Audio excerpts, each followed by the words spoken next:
I would like to give a stage to Michael Wieneke. I hope I'm pronouncing your last name correctly. To talk about your material that you wanted to share with us today. So you go ahead, Michael. Okay, thank you. I want to show two philosophies in airmail transport. The first was the Lufthansa one.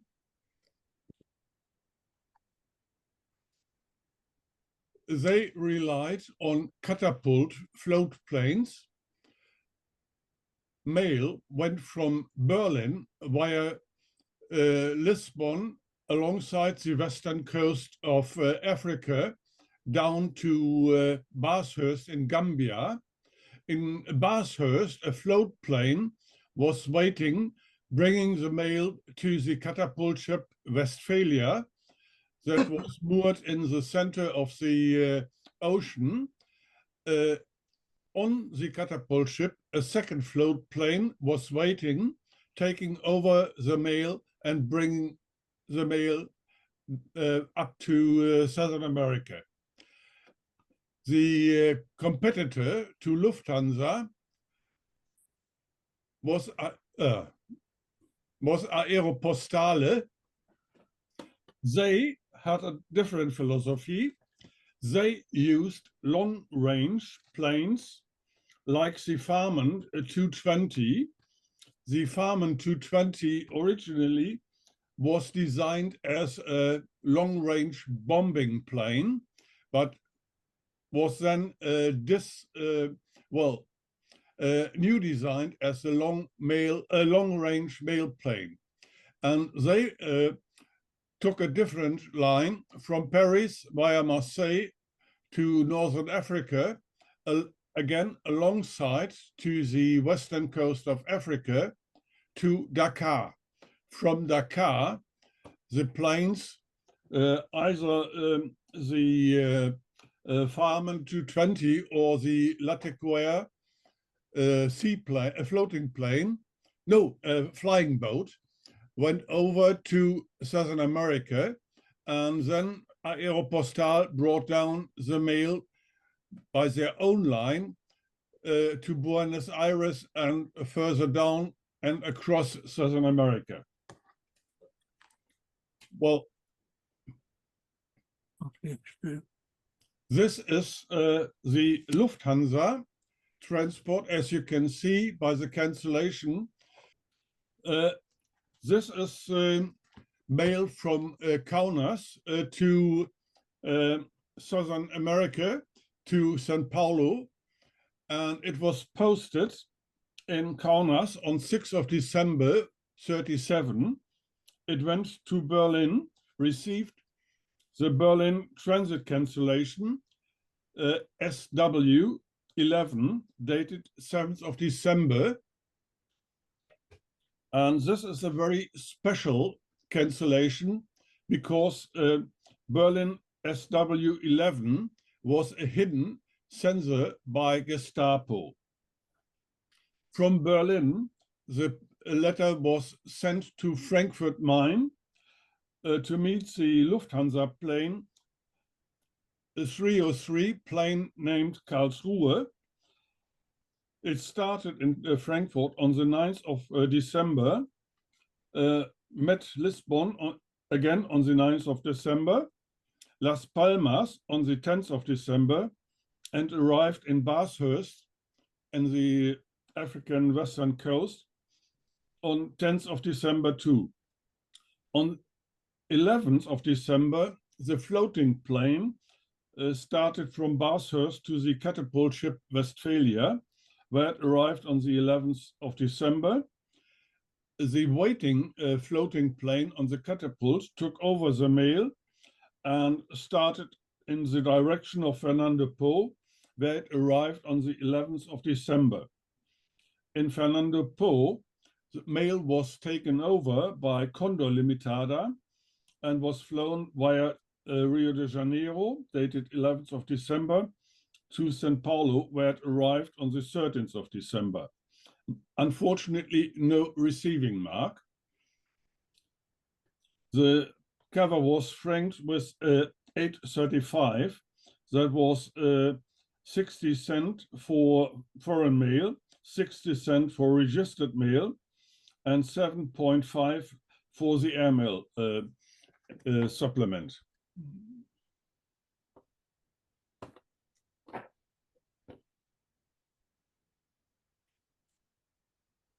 Here you can see the Berlin cancel SW11. Yes. Now we have a cover from Kaunas, from the Council of Paraguay in Kaunas, sent to the Ministry of the Foreign Relations in Asunción, Paraguay. This cover was posted in Kaunas on 5th of April 38, went via Berlin, with transit mark of the 5th of April 38, 6 p.m., and with the Lufthansa flight 337 from Stuttgart. The flight started on the 7th of April 38, went to Lisbon, arrived in Lisbon again on the 7th of April, and arrived Bathurst on the 8th of April. Again, the floating plane took over the mail and brought it to the catapult ship Westphalia, where it arrived again on the 8th of April, transferred them, brought over the mail to the waiting floating plane, and the floating plane went to Fernando Po, where it arrived on the 9th of April. Again, Condor Limitada took over the mail and brought it to Rio de Janeiro, where it arrived on the 9th of April. Then it went to Buenos Aires, where it arrived on the 10th of April. The receiving mark from Asunción is 14th of April 38. And now I have a problem I couldn't solve. I couldn't find any mail connection from Buenos Aires to Asunción, but it is known that Lufthansa had a special train for airmails that went from Buenos Aires directly to Asunción. Most likely, this cover was brought from Buenos Aires to Asunción by train, but because it was airmail, it received the airmail receiving mark. Unfortunately, I cannot reconstruct the airmail rate because I only have the rates for mail up to 20 grams.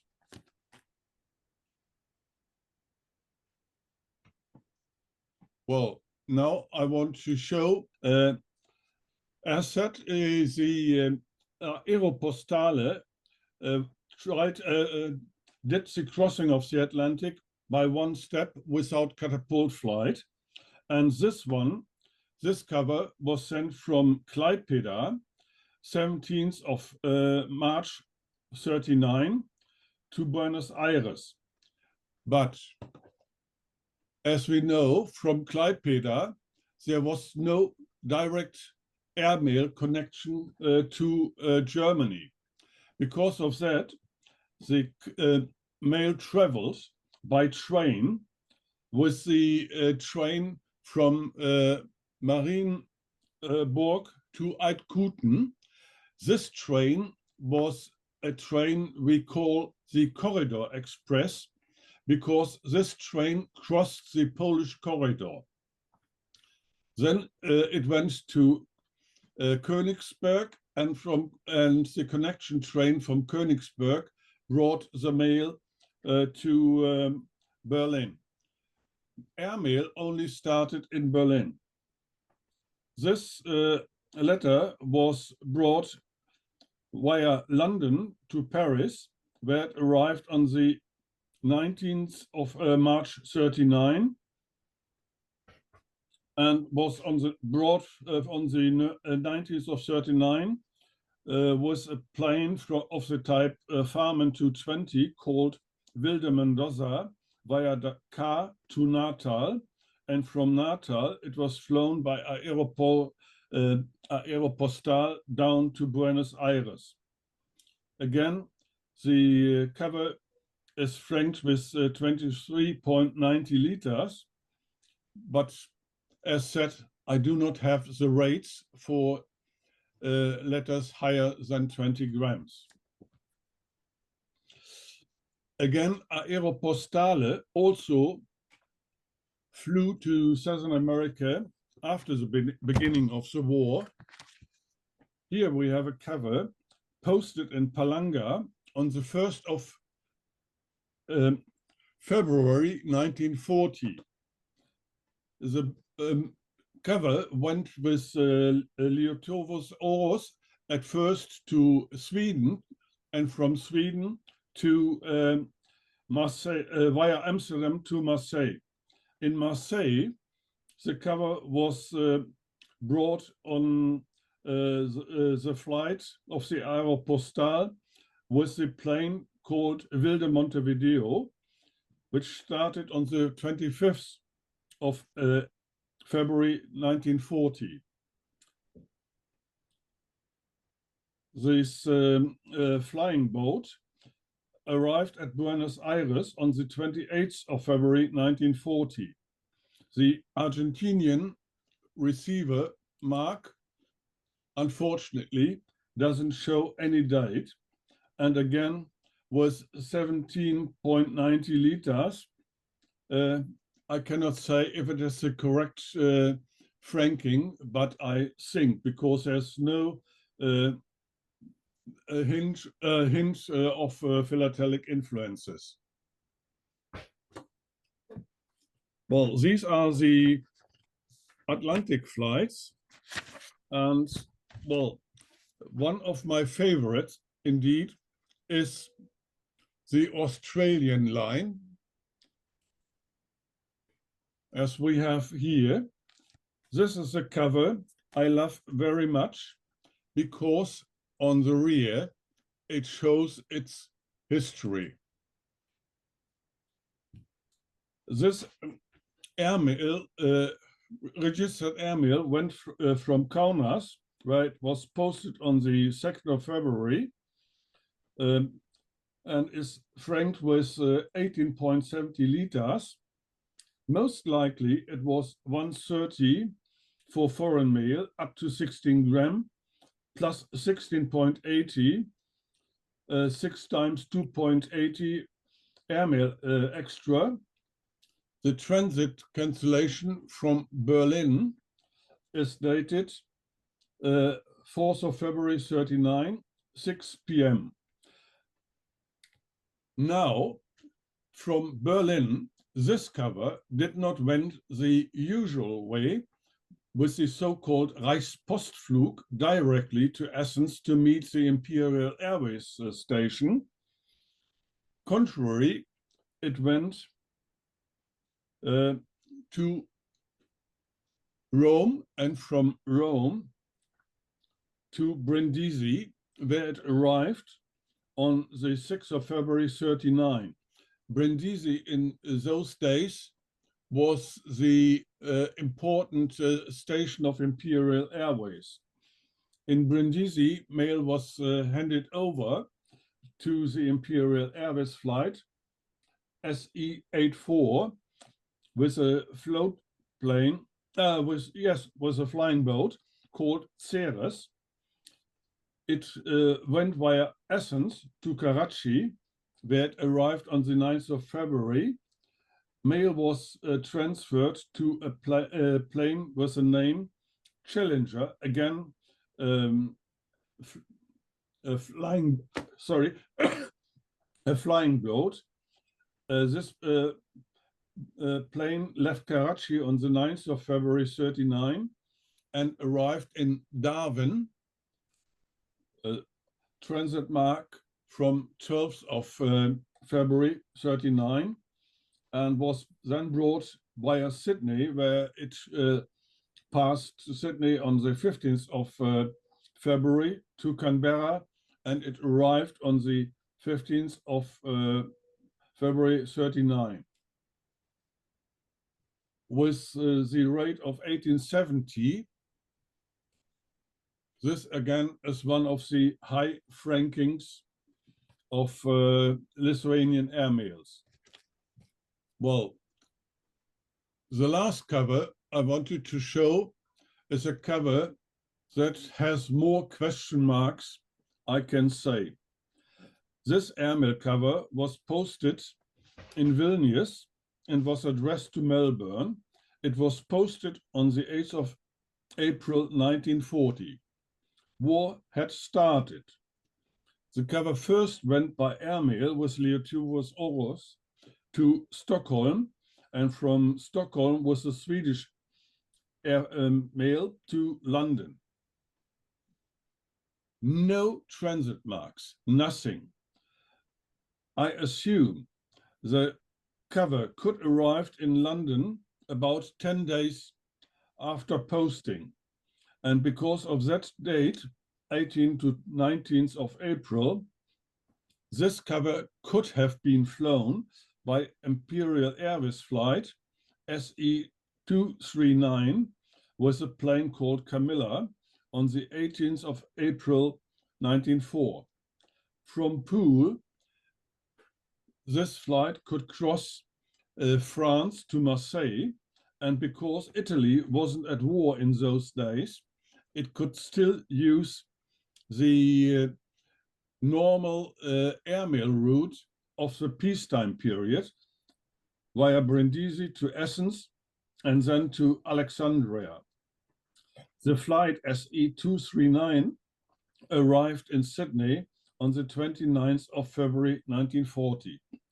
The only proof that this cover arrived Australia is the Australian censor mark and the Australian censor tape. Maybe one of our colleagues in Australia can tell a little bit more about this cover and answer some of my question marks. Well, that's the material I wanted to show. Thank you. Thank you, Michael, very much for a very interesting presentation. As you can see, we're really packed with information today from different angles and different aspects of philately. I think it's really fascinating. We're kind of catching up for those months that we're not online. Anyway, so topic is open for discussion, comments. Very nice covers, Michael. Thank you. Very interesting and non-philatelic, which makes it even more interesting. Yeah, definitely non-philatelic, fortunately.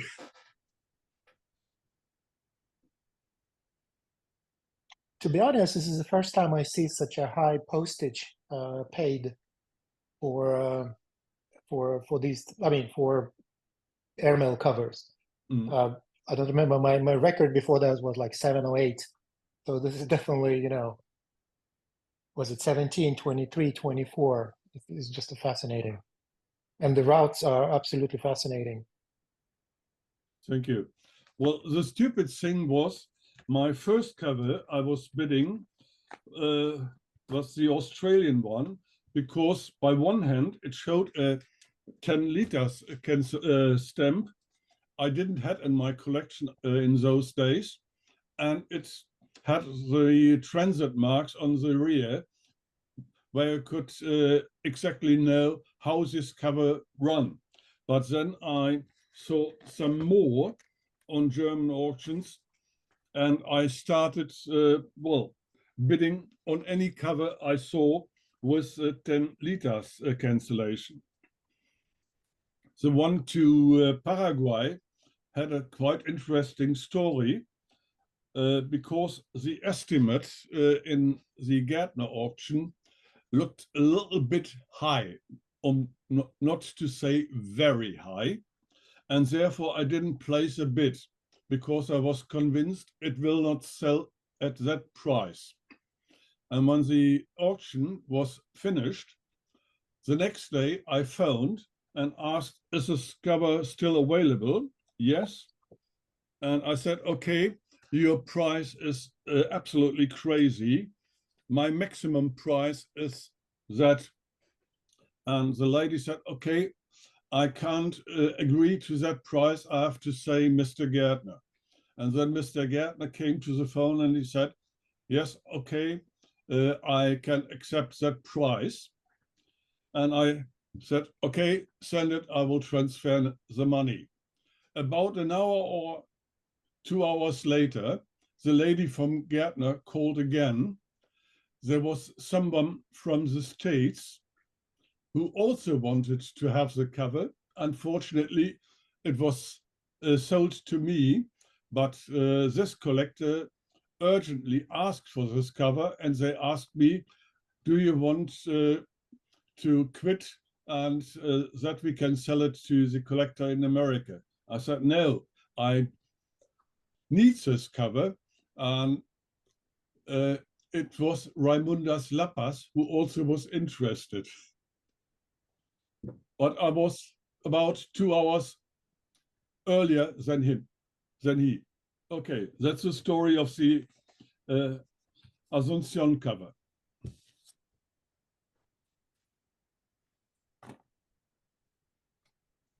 Very interesting.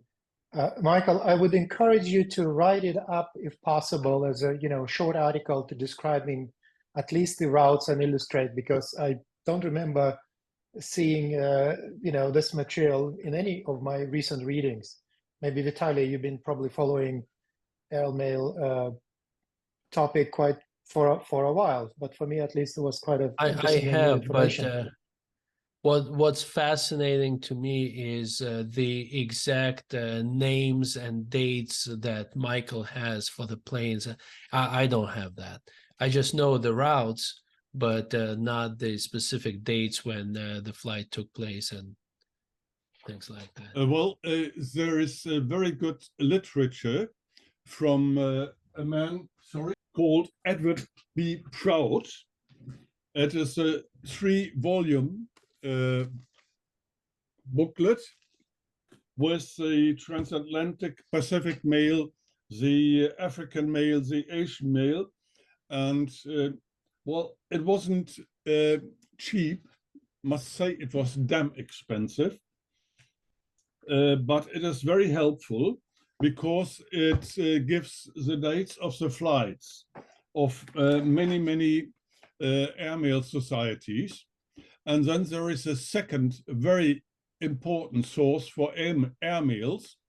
That is a website where a collector in Denmark or Sweden exhibits old flight planes from dozens of airmail societies from the 20s up to, well, the time nowadays.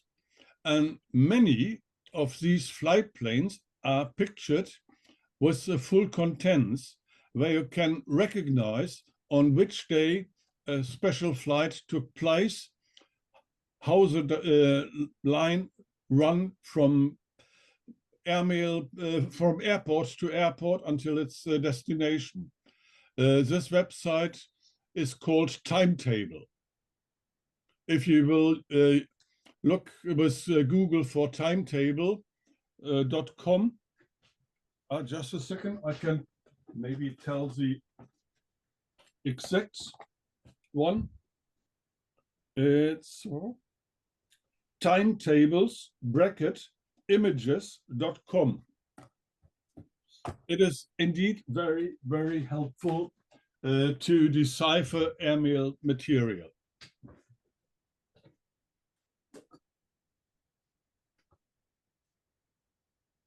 Yeah, I see it. Yes. Thank you. That's very useful. Well, that's all I can say. Is that it, Michael? Yes, indeed. Okay. Yeah. Very good. Thank you. Can you show the book again? It is this. The best will be. The title is Intercontinental Airmails. by Edward B. Proud. How do you spell the last name?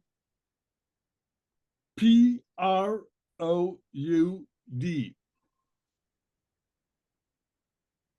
Thank you. The ISBN of volume number 1 is 978 1872 465 852. Great. Thank you. By the way, I paid 340 euros for the 3 books. That was a price That's by not cheap. a German specialist for Phila books. It is a company in Frankfurt, and the email address is info@philabooks.com.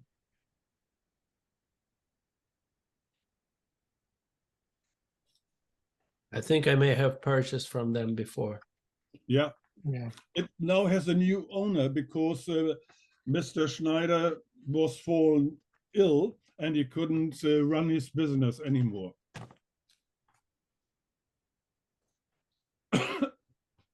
Very nice. Thank you. Thank you. This could have been just a separate presentation. Sorry for lumping everything together into one very long one. We just kind of, it was such a timing and necessity to share as much as possible.